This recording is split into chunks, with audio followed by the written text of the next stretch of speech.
SSC ও সমমান পরীক্ষায় এবার গড় পাশের হার ৮৩.০৪। ১১টি শিক্ষা বোর্ডের মধ্যে সবচেয়ে এগিয়ে যশোর। পাশের হারের সবচেয়ে নিচে রয়েছে সিলেট বোর্ড।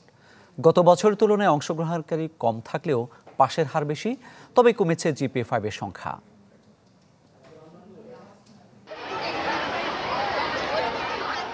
বদলেছে দিন, এখন নোটিশ বোর্ডে নয়, ফলাফল আসে মুঠোফোনে।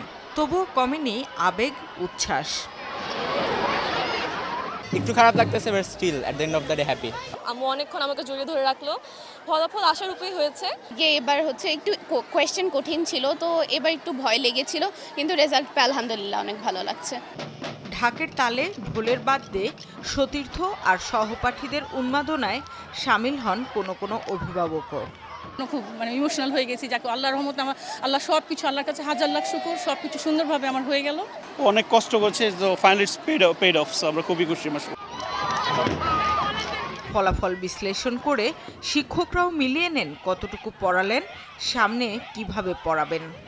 বেশি ভালো বলবো না, গতবারের তুলনায় বোর্ডের রেজাল্টও খারাপ, আমাদেরটাও গতবারের তুলনায় একটু খারাপ হয়েছে। আর যারা ভালো রেজাল্ট করেছে সবাইকে আন্তরিক অভিনন্দন জানাচ্ছি।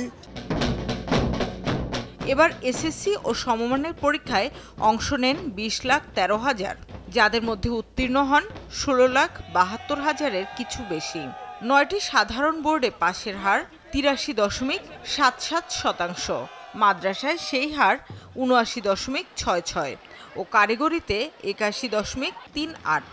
মোট পাশের হার 83.04%। যশোর বোর্ড পাশের হারে আগে থাকলেও এবারও পিছিয়ে সিলেট। পরীক্ষার্থীদের মধ্যে ছাত্রী সংখ্যা বেশি, পাশের হারেও এগিয়ে।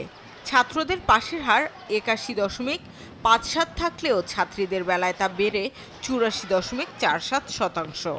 গত বছরের তুলনায় এবার কমেছে অংশগ্রহণকারী, তবে বেড়েছে পাশের হার। কমেছে GPA-5 পাওয়ার সংখ্যাও। আমাদের লক্ষ্য হচ্ছে শিক্ষার্থীরা যত বেশি সংখ্যক শিক্ষার্থী মাধ্যমিক ধাপ উত্তরণ করতে পারবে, তত বেশি আমরা একটা স্মার্ট প্রজন্ম করার পথে এগিয়ে যাব।